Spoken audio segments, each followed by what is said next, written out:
aqui com mais uma live da Rede de Jovens. Vamos esperar mais um pouquinho para ver se o pessoal chega para assistir um pouco. E uns 15 segundos mais ou menos, mas o objetivo daqui é retratar um pouco sobre 3 temas que nosso líder Marcos, ele pediu para que a gente debatesse um pouco, discutisse e falasse um pouco o que a gente entendia. Vamos esperar mais um pouquinho aí para ver se o povo chega.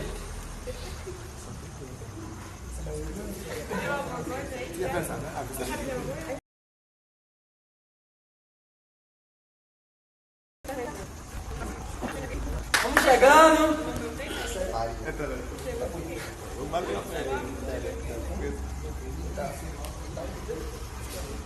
Eu acho que cada um poderia se apresentar enquanto isso, né? É verdade. Começando com você. Juan. Tá. Ion. Sara. Fernanda. E o apresentador. Ian. Bom, estamos aqui, vamos iniciar um pouco com a mesma quantidade de gente que tem aí. Espero que vá chegando mais gente. Espero que vá chegando mais pessoal aí. E o meu tema que eu vou retratar aqui nessa live é sobre a igreja de Laodiceia. Eu gostaria que vocês que estivessem assistindo estivessem atentos e abrissem, não comigo, mas abrissem depois que eu falasse, depois dessa live, em Apocalipse 3, 14, até o versículo 22. E nós vamos retratar um pouco sobre essa igreja. E o começo dela, eu só vou ler o primeiro versículo para que a gente possa entender um pouco. É assim, no versículo 14 ele diz assim: ao anjo da igreja em Laodiceia, escreve: isto diz o Amém, a testemunha fiel e verdadeira, o princípio da criação de Deus. Quando ele fala isso, quando o anjo escreve isso, ele está retratando a Jesus. Ele está retratando que Jesus, o princípio da criação de Deus, que esteve com Deus o tempo todo, ele está querendo transmitir uma mensagem para nós, nesse texto aqui. E logo após, nesse outro versículo, ele retrata sobre: conheço que tu não é nem quente, nem frio. Então ele fala aqui a respeito do porque és morno, e não nem quente nem frio, vomitar-te-ei da minha boca. Ele está falando a respeito da realidade de hoje, em que a gente está no ápice fervoroso com Deus, no mesmo tempo ele está sem compromisso nenhum, sem relacionamento nenhum com Deus. E quando ele retrata sobre o morno, uma curiosidade é que na igreja de Laodiceia, naquela época bem antiga, existia uma ponte que passava sobre ela. E nessa ponte que vinha, nesse rio que vinha, a água, quando chegava na cidade de Laodiceia, ela se tornava morna. Então as pessoas que viviam naquela época, eles pegavam a água e quando bebiam, quando botavam na boca, elas vomitavam, porque a monidão, não sei se passa a palavra, mas elas não conseguiam e vomitavam, porque não conseguiam engolir. E quando Jesus fala a respeito disso, é porque é algo detestável para ele. É como se fosse que você estivesse em cima do muro. Ou você é cristão, ou você vive um relacionamento com Deus, ou você não vive um relacionamento com Deus. É isso a questão. Então, um pouco mais para frente, vou retratar um pouco sobre naquela época também, que falava, a cidade de Laodiceia, teve uma guerra e ela foi reconstruída a respeito com os ricos. As pessoas que tinham mais dinheiro naquela época reconstruíram a cidade. E elas começaram a se achar nisso. E o texto, se vocês acompanharem aí, o texto retrata sobre as pessoas dizendo: eu sou rico e eu estou enriquecido. E Jesus fala: e de nada tenho falta. Aí Jesus retrata: não sabes que és um coitado e miserável e pobre. O que ele está querendo dizer aqui é que hoje em dia a gente se acha rico, acha que está vivendo um relacionamento com Deus, mas no fundo do nosso espírito, a gente não tem esse relacionamento. A gente é pobre, a gente não consegue ter algo enriquecido no espírito. Então é isso que Jesus está querendo tratar, para que a gente possa se enriquecer no espírito, não ser um coitado no espírito. Estão me entendendo? E assim, ele aconselha 3 coisas para a gente. Ele aconselha nos dar o ouro. Se vocês olharem, está no versículo 18: o ouro refinado pelo fogo, as vestes brancas para que te vistas, e o colírio para que você veja. Então essas 3 coisas retratam o ouro, que significa a presença de Deus. Ele está nos dando a presença dele, que é a coisa mais preciosa que alguém poderia ter.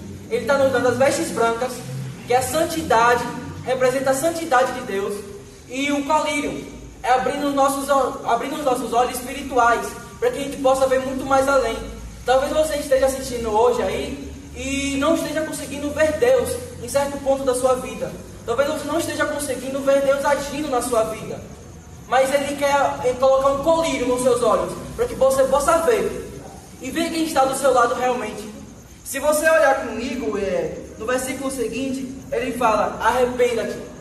Então está pedindo para que a gente possa se arrepender dos nossos erros e a gente ansiar e querer ter o ouro, ter a veste branca e o colírio. Essas três coisas. Mas primeiro a gente precisa se arrepender. Logo após, e quando eu disse a respeito sobre a gente poder ver Deus do nosso lado, ele está falando a respeito do eis que estou à porta e bato. Se alguém ouvir a minha voz e abrir a porta, eu entrarei e cearei com ele e ele comigo. Então Jesus está do nosso lado o tempo todo. Só que a pior coisa é que ele está do lado de fora. Então ele faz um convite para entrar. Para entrar com a gente, para cear com a gente. Então primeiro a gente precisa se arrepender dos nossos erros.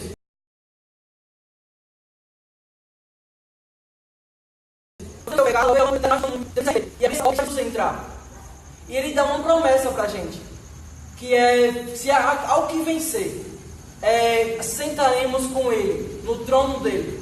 Uma coisa interessante sobre o trono dele, é que eu acredito que não é um trono gigante, não é um trono desse tamanho aqui, que vai caber todo mundo, mas é simplesmente um trono pequeno, mas que a gente seja um com ele. Ele estando em mim e eu estando nele, nós poderemos sentar juntos. E essa é a promessa que ele faz. Eu sentarei comigo num trono. Então que a gente nessa live, a gente possa entender realmente em querer conhecer mais a Deus, querer a presença dele, querer a santidade e querer abrir nossos olhos espirituais, para que a gente possa ver muito mais além do que os olhos nus. E então é isso, queridos. E que no final ele realiza a palavra final, que quem tem ouvidos, ouça o que o Espírito diz. E é isso que o Espírito está dizendo. Espero que vocês tenham entendido realmente essa palavra. E eu vou passar para Juan. Ele vai retratar um pouco sobre mais um assunto que foi ministrado a ele. O tema que me foi passado foi a parábola do bom samaritano. E como eu estava conversando com o Ion há pouco, quero dividir nesse tema. De primeira vista, quando lemos ela, a gente tem uma interpretação bem razoável, bem fácil na verdade, que é a de que o bom samaritano, ele era um homem que não tinha motivos para ajudar o que estava ali, que seria o judeu, e isso Ion vai complementar mais à frente. Então, a primeira visão da parábola do bom samaritano que Jesus tenta nos passar é a explicação clara de amar o próximo, independente da cosmovisão de mundo dele, da forma que ele vive, da forma com que ele enxerga. Amá-lo simplesmente porque ele é humano. E eu queria ressaltar essa outra interpretação, que seria uma interpretação que era feita mais antigamente, que era mais ou menos assim: o judeu que caminha de Jerusalém para Jericó é a figura da humanidade, que desce da cidade santa para o lugar da perdição. Nesse itinerário ele é atacado por assaltantes, que no caso seriam os demônios, que quase lhe roubam a vida. O sacerdote e o levita, ou seja, seriam os profetas do Antigo Testamento, nada podem fazer de verdadeiramente eficaz para salvá-lo. Então é o samaritano, que seria a imagem de Jesus, que vem o auxílio, de onde vem o auxílio redentor. Depois de socorrê-lo, esse samaritano o encaminha para uma hospedagem, que seria no caso a igreja, onde poderá receber o devido tratamento. Então eu depois de ter interpretado da minha maneira, após ler essa, eu particularmente achei bem razoável e bem explicada. E Ion vai dar o ponto de vista dele a respeito da parábola. Boa noite. O que me chama mais atenção nessa parábola do bom samaritano é justamente o fato de Jesus ter se revelado por meio dessa parábola justamente como esse samaritano. Por que isso? Porque naquela época o povo judeu, eles, digamos que tinham uma rixa com o povo samaritano, e eles não aceitavam muito bem. Por que o motivo dessa rixa? Porque quando Salomão, uns 900 anos antes, quando ele reinava e ele passou o seu reinado para os seus filhos, o reino de Judá e o reino de Benjamim, eles tiveram a sua capital em Jerusalém. E as outras 10 tribos, elas, um tempo depois, a capital delas ficou em Samaria, mas elas foram tomadas pelos assírios. E a partir disso, o povo de Israel, dessas 10 tribos, eles passaram a se relacionar com os povos assírios, a trocar culturas e a infringir o que seria a lei de Moisés, que não permitia que o povo judeu ele tivesse relações com outros povos, que eles se misturassem com outros povos. Então, a partir daí, a partir dessa mistura, o povo de Jerusalém, que seriam as tribos restantes, que seriam Judá e Benjamim, elas passaram a ver com maus olhos os povos samaritanos. Então, naquele contexto, Jesus se revelar como um bom samaritano, isso não podia ser bem visto para os povos judeus. Isso trouxe até uma certa estranheza, porque, como o Juan falou, primeiro passou por aquele homem, os levitas, primeiro passou pessoas que estavam dentro das mais altas classes do reino do povo judeu. E eles não se dispuseram a ajudar aquela pessoa. Então Jesus vem justamente como esse samaritano, para afirmar para aquele povo que o reino dele não estava restrito somente ao povo da Judéia, ao povo que se considerava judeu. Mas a partir do momento que ele veio para salvar toda a terra, ele veio como representante de toda a terra, e não somente do povo de lá, mesmo que tenha sido o povo escolhido por ele. A partir daquele momento, qualquer pessoa, em qualquer lugar da terra, ela poderia representar Jesus. A partir daquele momento, Jesus ele estava se manifestando em todo mundo, e a graça dele não estava mais restrita àquele povo. Então, quando a parábola diz que ele deita azeite e vinho sobre as feridas da pessoa que estava lá caída, ele vem representar o cuidado dele sobre as nossas vidas. E como o Juan falou, além dele representar Jesus, isso também pode representar a nossa vida como cristão. Representar que nós devemos ter amor e compaixão pelo próximo, e que a dor do próximo deve ser a nossa dor também. Que quando nós vemos alguém ferido, não importando mais a nossa classe, não importando mais a que denominação a gente pertence, o que importa agora é demonstrar o nosso amor e demonstrar a empatia, para que as pessoas elas possam ver Jesus através da nossa vida. E esse é o sentido principal daquela parábola. Fazer com que as outras pessoas possam ver Jesus em nós. E é basicamente isso. Vamos passar agora a palavra com Fernanda, que vai retratar mais um tema que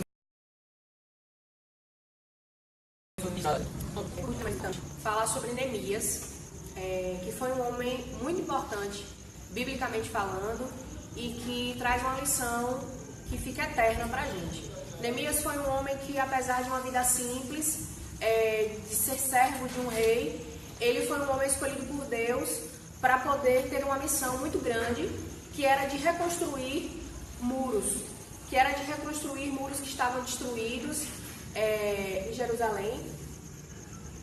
E devido a isso, ele foi tocado no seu coração por Deus para que mudasse a realidade daquele lugar.